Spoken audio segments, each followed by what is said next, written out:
When I was young, I didn't really know what I was going to do when I got older. People kept asking me, but then eventually I thought that the idea of inventing things would be really cool. You know, if I can do some of those things, basically if I can advance technology, then that's like magic, and that would be really cool. And I also had sort of a slight existential crisis because I was trying to figure out what does it all mean? Like, what's the purpose of things? And I came to the conclusion that if we can advance the knowledge of the world, if we can do things that expand the scope and scale of consciousness, then we're better able to ask the right questions and become more enlightened, and that's really the only way forward. As Jonah was alluding to, there are a lot of negative things in the world. There's a lot of terrible things that are happening all over the world, all the time. There are lots of problems that need to get solved.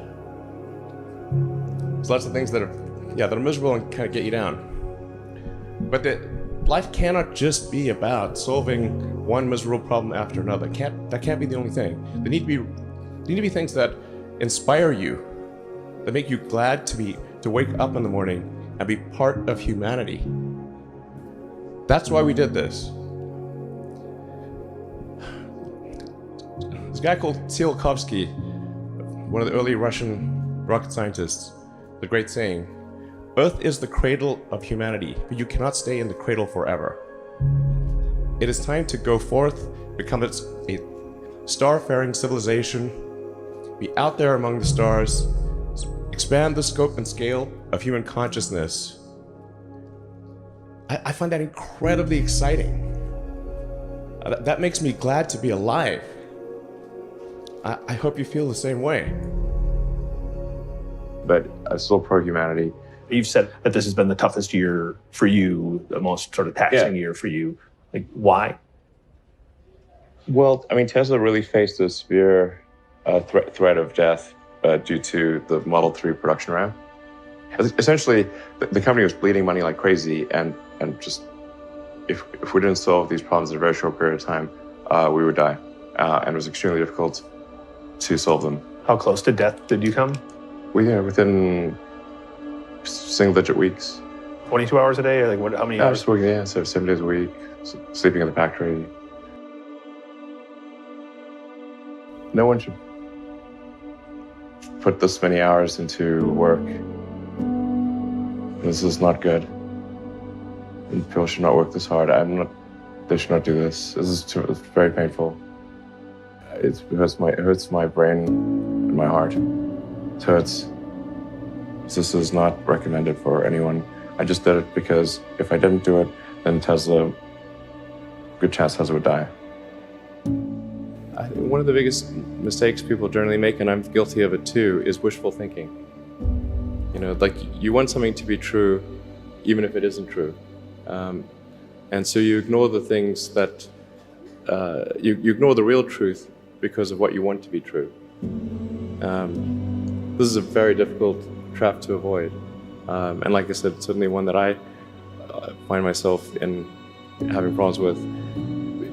But if you just take that approach of you're always to some degree wrong, and your goal is to be less wrong, and solicit critical feedback, particularly from friends. Like friends, if somebody loves you, they want the best for you. They don't want to tell you the bad things. So you have to ask them, you know, and say, really, I really do want to know. Certainly being focused on something that you're confident will have high value to someone else, and just being really rigorous in making that assessment. Because people tend to, a natural human tendency is wishful thinking.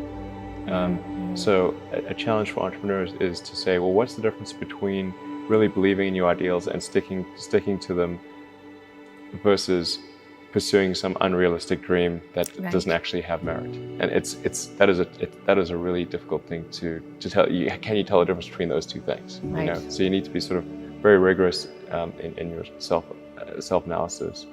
I think certainly extremely tenacious, and then just work like hell. I mean, you just have to put in, 80 to 100 hour weeks every week. That's And a then lot of work. all those things improve the odds of success. Okay. I mean, if other people are putting in 40-hour work weeks and you're putting in 100-hour work weeks, then even if you're doing the same thing, you know that in 1 year you will achieve what they achieve. You will achieve in 4 months what it takes them a year to achieve.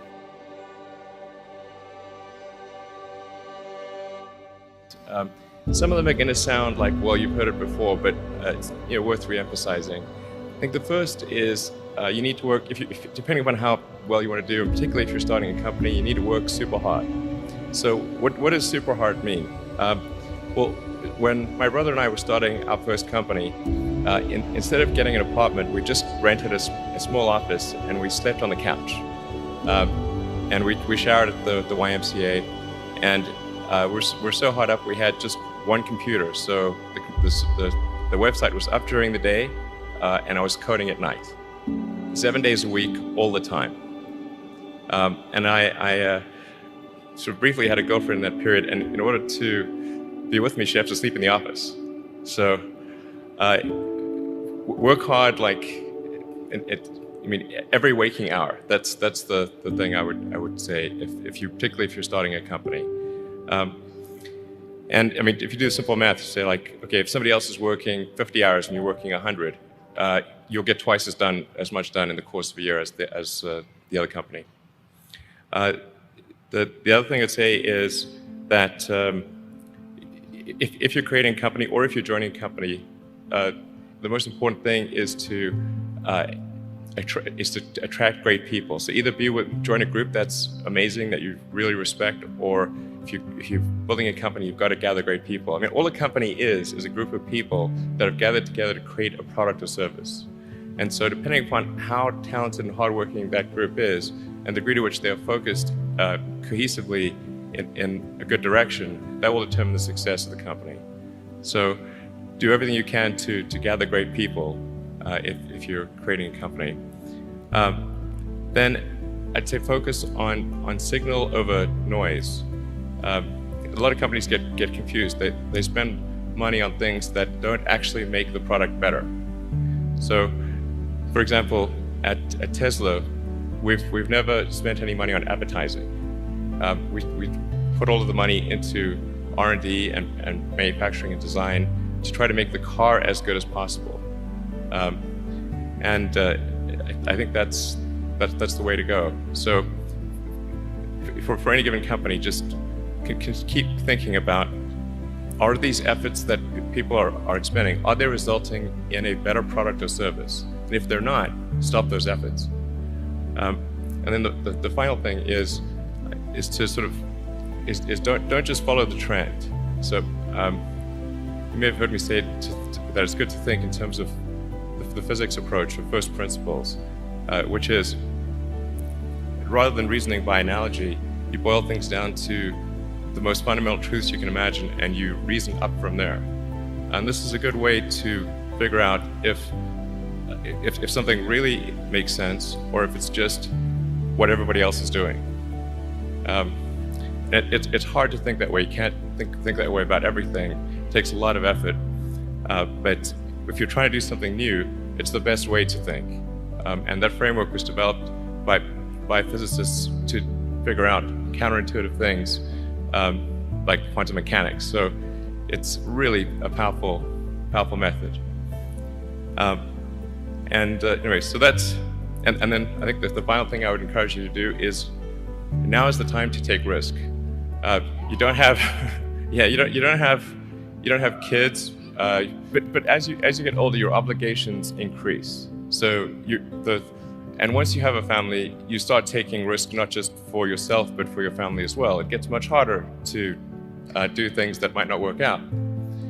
So now is the time to do that before you have those obligations. So I would encourage you to take risks now. Do something bold. You won't regret it.